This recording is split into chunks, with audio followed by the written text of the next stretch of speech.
I still find myself pondering questions like, why are they so difficult to confront? Why does their impact cut so deeply, not merely breaking one's heart and mind, but also shattering their spirit, thanks to the profound devastation wrought by narcissistic abuse? It astounds me how my personal experiences navigating this terrain have allowed me to assist numerous individuals in their healing journeys. I continually find myself asking why these questions are so challenging to address and why their effects run so profoundly, fracturing not only a person's heart and mind but also their very soul. Despite my usual conversational approach aimed at simplifying the conveyance of information, it's crucial to emphasize that our discussions about narcissism aren't limited to any specific gender, be it women or men. Narcissistic personalities can manifest in both males and females. I extend my heartfelt gratitude for your support. If you've found this content valuable, please consider liking, subscribing, and sharing it.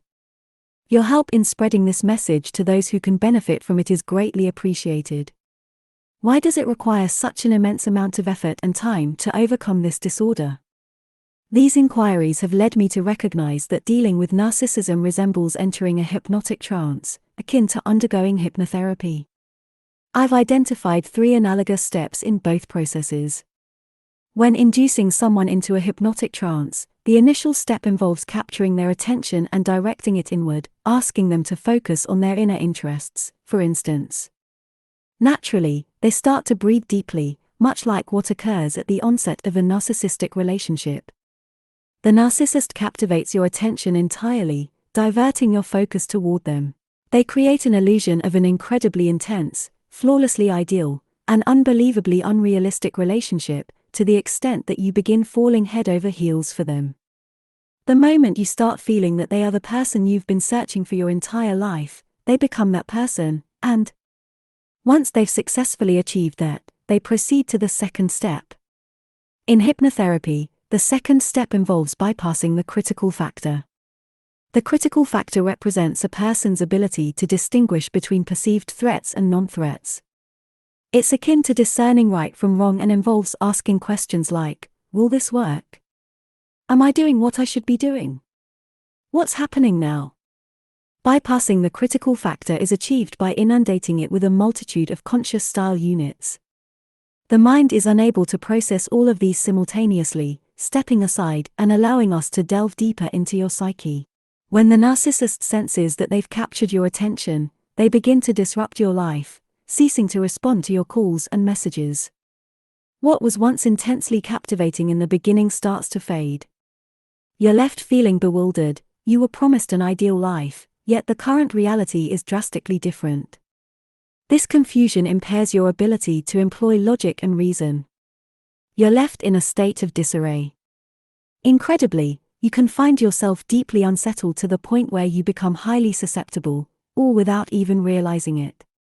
This is when the narcissist begins to view you as if you were addicted to a substance. They then move on to what I refer to as the third step. In hypnosis, the third step involves recognizing that your critical thinking faculties have been bypassed by your subconscious or unconscious mind, allowing it to take control of the entire process. Interestingly, the narcissist's third step closely mirrors this, as they initiate the devaluation process. They suggest, either directly or indirectly, that you are inadequate, that you are undeserving. You are told that you don't deserve love. No matter what you do, your efforts are futile. They label you as crazy, delusional, suffering from megalomania. They insist that there's something fundamentally wrong with you. These suggestions are relentlessly presented, albeit not at your conscious level. Instead, they are directed straight to your subconscious mind, which cannot differentiate between assumptions and reality, simply accepting them. Consequently, you start feeling unworthy, and this feeling continues to grow. You begin to believe that you are not enough, and what the narcissist tells you appears all too real. You unwittingly follow their lead, making it increasingly challenging to break free from this ordeal. This is why you experience panic attacks, why you feel like you're constantly walking on eggshells, and why anxiety becomes a constant companion. In my view, narcissistic abuse can be seen as a calculated manipulation of your mind, akin to someone using well-thought-out tactics. The narcissist meticulously takes steps to commandeer your mind, altering your personality, self-perception, and worldview. As a result, you feel as if you're losing your identity throughout this entire process. When you eventually break free from the narcissistic relationship and ask yourself, "Who am I now?" it becomes evident that the devastation wrought by narcissistic abuse transcends mere logic and reason.